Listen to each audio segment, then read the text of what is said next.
Iran আমেরিকার শান্তি চুক্তির সমস্ত সম্ভাবনা শেষ হয়ে গেল। যদিও আমেরিকা এবং ইরান তাদের মধ্যে কোনোভাবেই শান্তি চুক্তি হবার সম্ভাবনা আগে থেকেই ছিল না, যেটুকু ক্ষীণ প্রত্যাশা ছিল তাও গতকাল শেষ হয়ে গেল। আমেরিকা এবং ইরান তারা আগামীতে অল্প সময়ের মধ্যেই মহাযুদ্ধে অবতীর্ণ হচ্ছে, তারই সম্ভাবনা এই মুহূর্তে সবচাইতে প্রকট হলো। গতকাল রাতে ইরানের পক্ষে আমেরিকার দেওয়া 14 দফা দাবির উত্তর জমা দেওয়া হয় পাকিস্তানের মাধ্যমে, আর সেখানে ইরান নতুন 10 দফা দাবি পেশ করে আমেরিকাকে, আমেরিকার দেওয়া 14 দফা দাবির উত্তরে। আর ইরানের দেওয়া জবাবকে হাতে পেয়ে ডোনাল্ড ট্রাম্প পত্রপাঠ খারিজ করে দিয়েছে ইরানের দেওয়া প্রস্তাবকে। আর এখানেই গত 3 মাস ধরে যুদ্ধের মাঝেও আমেরিকা এবং ইরানের মধ্যে যে চুক্তি হওয়ার আশা জেগেছিল সেই আশা রীতিমতো শেষ। সুতরাং এখন একটাই সমাধান, ইরান এবং আমেরিকা কে কত বড় শক্তিশালী রাষ্ট্র যুদ্ধের মাধ্যমে প্রমাণ হওয়ার পর সন্ধি যদি হওয়ার থাকে হবে, নতুবা অনন্তকাল ধরে ইরান আমেরিকা ইসরায়েলে যে বিবাদ, সেই বিবাদ চলতে থাকবে। যদিও এখনো পর্যন্ত আনুষ্ঠানিকভাবে আমেরিকার পক্ষে যুদ্ধবিরতির সমাপ্তি ঘোষণা করা হয়নি, কিন্তু ডোনাল্ড ট্রাম্প কি লিখেছেন চলুন আমরা দেখে নিই। আজ সকালে ডোনাল্ড ট্রাম্প ইরানের রিপোর্ট হাতে পেয়ে তিনি ট্রুথ সোশ্যাল মিডিয়াতে পোস্ট করেছেন, I have just read the response from Iran's so called representatives. ইরানের প্রতিনিধি দলের পাঠানো উত্তর আমি এই মাত্র পড়লাম। I don't like it. একেবারে অল্প কথায় ডোনাল্ড ট্রাম্প জানিয়েছেন তিনি ইরানের দেওয়া জবাব একেবারেই পছন্দ করছেন না, টোটালি আনঅ্যাকসেপ্টেবল, একেবারেই গ্রহণযোগ্য নয়। অর্থাৎ ইরানের দেওয়া জবাব আমেরিকা প্রত্যাখ্যান করলো। আর স্বাভাবিকভাবে এই মুহূর্তে আপনার মনে প্রশ্ন জাগতে পারে, আমেরিকার যে 14 দফা প্রস্তাব দিয়েছিল ইরানকে, তাতেই বা কি কি ছিল, এবং ইরান তার জবাবে 10 দফার প্রস্তাব পেশ করেছে আমেরিকার কাছে, সেই 10 দফা প্রস্তাবেই বা কি ছিল চলুন আমরা দেখে নিই। আর এই দুই দেশের প্রস্তাবকে পাঠ করবার পরে আপনিও বলবেন, যেমন আমরা বলছি যে ইরান আর আমেরিকার মধ্যে শান্তি চুক্তি সম্ভব নয়, যুদ্ধই একমাত্র সমাধান। চলুন আমরা দেখে নিই। প্রথমেই আমরা দেখবো আমেরিকা ইরানকে যে 14 দফা শর্ত পেশ করেছিল সেই শর্তে কি কি ছিল। এখনো পর্যন্ত সরকারিভাবে এই প্রস্তাব বেরিয়ে আসেনি। আমরা ভারতীয় সংবাদপত্র দা হিন্দু, ইংল্যান্ডের খবরের কাগজ দা গার্ডিয়ান এবং আমেরিকার খবরের কাগজ অ্যাক্সিওস, এই 3টে কাগজ থেকে আমরা 13টি শর্তকে এক জায়গায় করতে পেরেছি। 1 নম্বরে আমাদের ফর্মাল এন্ড অফ ওয়ার, যুদ্ধের পরিসমাপ্তি। 2 নম্বরে ছিল 30 ডে নেগোসিয়েশন উইন্ডো, 30 দিনের আলোচনা শেষে 2 দেশ চুক্তি স্বাক্ষর করবে। 3 নম্বর ছিল মিলিটারি স্ট্যান্ড ডাউন, 2 দেশের মধ্যে কোনো সামরিক সংঘাত থাকবে না। 4 নম্বর থেকে সমস্যা শুরু, ইরানস ওপেনিং দা স্ট্রেইট, ইরানকে নিঃশর্তে হরমুজ প্রণালী খুলে দিতে হবে। ইউএস লিফটিং দা ব্লকেড, পরে আমেরিকা ওমান উপসাগরে চলা নৌ অবরোধকে তুলে দেবে। নিউট্রাল ফ্রি ট্রানজিট, হরমুজ প্রণালী দিয়ে কোন রকম ফিজ প্রদান না করেই সারা বিশ্বের জাহাজগুলি পার হয়ে যাবে হরমুজ প্রণালী। 7 নম্বরে ছিল 20 ইয়ার সাসপেনশন অফ ইউরেনিয়াম এনরিচমেন্ট, 20 বছরের জন্য ইরান ইউরেনিয়াম এনরিচমেন্ট করতে পারবে না, অর্থাৎ পারমাণবিক অস্ত্র বানানোর কোনো চেষ্টা করতে পারবে না ইরান আগামী 20 বছর। ট্রান্সফার অফ এনরিচড ইউরেনিয়াম, ইরানের কাছে যে 441 কেজি এনরিচড ইউরেনিয়াম রয়েছে, যে ইউরেনিয়াম দিয়ে পারমাণবিক বোমা তৈরি করা যাবে, সেই ইউরেনিয়াম আমেরিকা কিংবা অন্য দেশের হাতে প্রত্যর্পণ করতে হবে, ইরান তার কাছে রাখতে পারবে না। Shutdown or closing of underground nuclear sites, ইরানের যে সমস্ত ভূগর্ভস্থ নিউক্লিয়ার সাইটস রয়েছে, যার মধ্যে অন্যতম ইস্পাহান, ফোর্দো, নাতাজ, এইরকম সমস্ত ভূগর্ভস্থ নিউক্লিয়ার সাইটগুলোকে অনির্দিষ্টকালের জন্য বন্ধ করে দিতে হবে ইরানকে। 10 নম্বরে permission for আইএই inspection, international atomic energy এজেন্সিকে ইরানে ইন্সপেকশন করার সুযোগ দিতে হবে ইরানকে, যা আমেরিকার নেতৃত্বে কাজ করবে ইরানে। Unfreezing of funds in south Korea and Qatar, 11 নম্বর বলা হলো সাউথ কোরিয়া এবং কাতারে ইরানের প্রাপ্য যে টাকা আমেরিকা ফ্রিজ করে রেখেছে সেই টাকা ইরানকে দেওয়া হবে, কিন্তু আমেরিকায় যে টাকা রয়েছে, ইউরোপে যে টাকা আটকে রয়েছে সেই টাকা ইরানকে দেওয়া হবে না। 12 নম্বর বলা হলো performance based sanctions relief, Iran আগামী দিনে কেমন আচরণ করবে তা পর্যালোচনা করার মাধ্যমে ধাপে ধাপে আমেরিকার চাপানো, রাষ্ট্রসংঘের চাপানো সমস্ত স্যাংশনকে ধীরে ধীরে তুলে নেওয়া হবে। 13 নম্বরে এ framework for regional economic stability, গোটা মধ্যপ্রাচ্যের অর্থনৈতিক স্টেবিলিটি ধরে রাখার জন্য একটা ফ্রেমওয়ার্ক শুরু করতে হবে।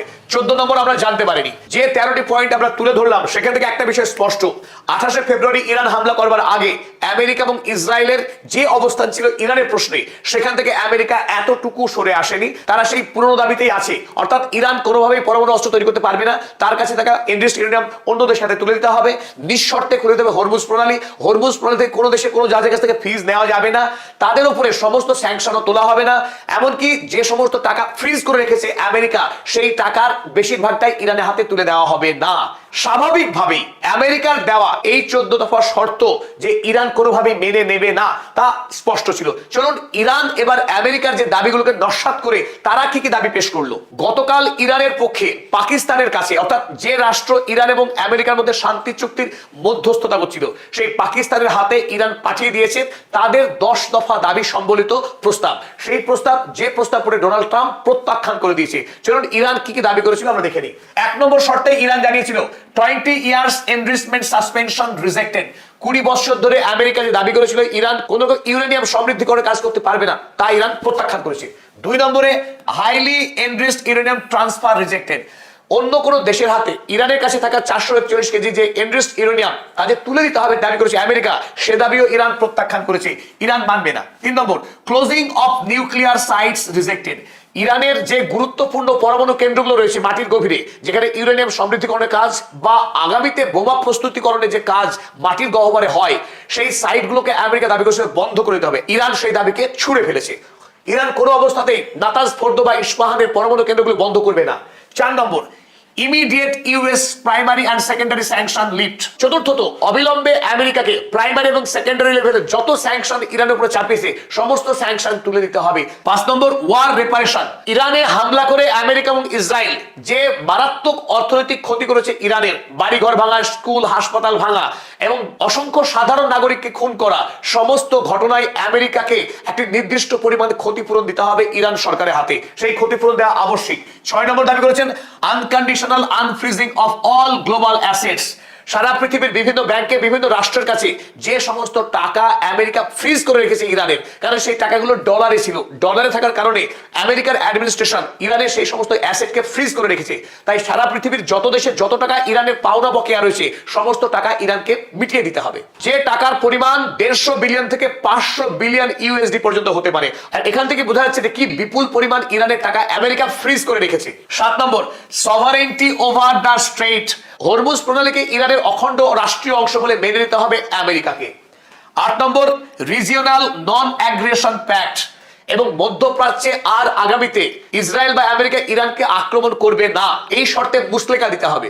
8 নম্বর রিজিওনাল নন অ্যাগ্রেশন প্যাক্ট, অর্থাৎ মধ্যপ্রাচ্যে ইসরায়েল যে রাহাজানি চালাচ্ছে, লেবাননে, গাজাতে, ইয়েমেনে, এই সমস্ত দেশগুলোতে আগামীতে আক্রমণ করতে পারবে না ইসরায়েল, বা আমেরিকাও সাহায্য করতে পারবে না ইসরায়েলকে, এই শর্তে আমেরিকাকে মুচলেকা দিতে হবে।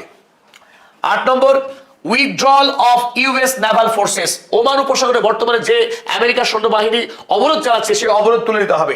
10 নম্বর 30-day negotiations window accepted। আমেরিকার দেওয়া 30 দিনের আলোচনার যে কথা বলা হয়েছে সেটা ইরান মেনে নিয়েছে। ইরানের অবস্থা এবং আমেরিকার অবস্থা সম্পূর্ণ বিপরীত। আমেরিকা যখন চাইছে ইরান কোনোদিনই পারমাণবিক অস্ত্র তৈরি করতে পারবে না, সেখানে ইরান সেই শর্ত মানতে নারাজ, অর্থাৎ ইরান আগামী দিনে পারমাণবিক অস্ত্র বানাতে প্রস্তুত। 2 নম্বর হরমুজ প্রণালী। হরমুজ প্রণালীকে আন্তর্জাতিক জলসীমা বলছে আমেরিকা। ইরানের তার উপরে কোনো কর্তৃত্ব নেই দাবি করছে আমেরিকা, সেখানে ইরান দাবি করছে হরমুজ প্রণালী এবং সেই জলসীমা ইরানের রাষ্ট্রীয় অংশ। সুতরাং সেখান দিয়ে পার হতে গেলে আন্তর্জাতিক সমস্ত জাহাজকে ইরানের শর্ত, ইরানকে ফিস দেওয়া, সমস্ত কিছু মেনে নিতে হবে। এবং আমেরিকার যত পরমাণু কেন্দ্র রয়েছে সবগুলিকে বন্ধ করাতে চাইছে আমেরিকা, খুলে দিতে চাইছে আইএইএ এর ইন্সপেকশনের জন্য ইরানের সমস্ত পরমাণু কেন্দ্র। যে আইএইএ কাজ করে আমেরিকার হাতের পুতুলের মতো। এই সমস্ত প্রস্তাবকে ইরান ঘৃণা ভরে প্রত্যাখ্যান করেছে। আর ইরানের দেওয়া এই 10 দফা দাবি পড়ার পর ডোনাল্ড ট্রাম্প আজ ফুটকারে উড়িয়ে দিয়েছেন, অর্থাৎ ইরানের দেওয়া প্রস্তাব আমেরিকা গ্রহণ করছে না। একদিকে ইরান আমেরিকার প্রস্তাব গ্রহণ করছে না, ঠিক অনুরূপভাবে ইরানের দেওয়া প্রস্তাবও আমেরিকা গ্রহণ করছে না। তাহলে সমাধান কি? সমাধান যুদ্ধ। এই মুহূর্তে আমাদের ঘোর আশঙ্কা যে আরো একবার মহাযুদ্ধ শুরু হতে যাচ্ছে ইরানের মাটিতে।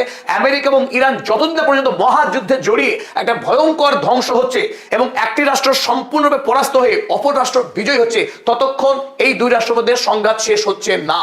তবে একথা খুব জোর দিয়ে বলা শক্ত যে এই যুদ্ধ আগামী কালই শুরু হচ্ছে নাকি 6 মাস পরে শুরু হচ্ছে সেটা ভবিষ্যৎ বলে দেবে। তবে ইরান যে আমেরিকার বিরুদ্ধে যুদ্ধ করবার জন্য সম্পূর্ণরূপে প্রস্তুত রয়েছে, তারা প্রস্তুতির কোনো ঘাটতি রাখেনি, সে কথাই কাল ইরানের সর্বোচ্চ ধর্মীয় নেতা আয়াতুল্লাহ মুস্তফা খামেনির সঙ্গে সাক্ষাৎ করেছেন ইরানের খাতামাল আম্বিয়ার টপ কমান্ডার আলী আব্দুল্লাহি আলিয়াবাদী। গতকাল কমান্ডার আলিয়াবাদী তিনি টোটাল ব্রিফিং করেছেন মুস্তফা খামেনিকে।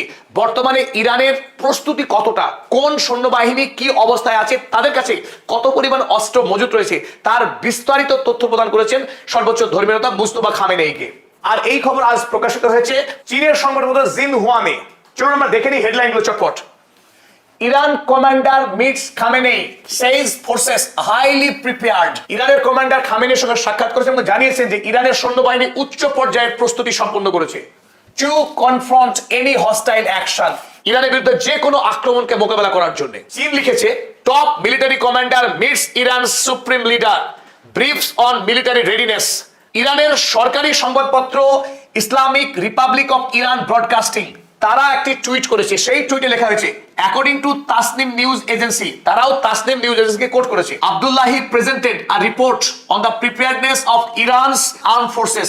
ইরানের আর্ম ফোর্সের প্রস্তুতি নিয়ে ব্রিফ করেছেন মোস্তফা খামেনেইকে, encompassing the army, the IRGC, the law enforcement, border guard forces and the defense ministry and the Bazid forces। ইরানের যতগুলো সৈন্যবাহিনীর শাখা প্রশাখা রয়েছে সমস্ত শাখা এই মুহূর্তে যুদ্ধের চূড়ান্ত প্রস্তুতি নিয়ে অপেক্ষা করছে যদি আমেরিকা বা ইসরায়েল কিংবা আরব আমির শাহীর মতো রাষ্ট্রগুলো মিলিতভাবে ইরানের উপরে ঝাঁপিয়ে পড়ে ইরান তার যোগ্য জবাব দেবে এবং হরমুজ প্রণালীকে তারা রক্ষা করতে বদ্ধপরিকর। আগামী দিনে পারমাণবিক অস্ত্র প্রস্তুতি এবং বাণিজ্যিকভাবে ইরানকে একটি শক্তিশালী রাষ্ট্র গড়ার সমস্ত প্রস্তুতি সম্পন্ন করেছে। এরই সাথে আমাদের এই নিবেদন শেষ করলাম। আমরা সতর্ক দৃষ্টি রেখেছি ইরানের প্রত্যেকটি ঘটনার উপরে। আমেরিকা বা ইসরায়েল কিংবা আরব আমিরাতের মতো রাষ্ট্রগুলো যারা নিরন্তর ইরান বা মুসলিম বিশ্বের উপর যে ষড়যন্ত্র করছে তার প্রত্যেকটি খবরের খুঁটিনাটি নিয়ে আপনাদের সামনে আমরা নিয়মিত হাজির হচ্ছি। তাই পদাতিক চ্যানেল এখনো পর্যন্ত যারা সাবস্ক্রাইব করেননি সাবস্ক্রাইব করুন এবং যারা আমাদের কাজকে পছন্দ করেন অবশ্যই জয়েন বাটনে ক্লিক করে আমাদের মেম্বারশিপ নিয়ে নিতে পারেন।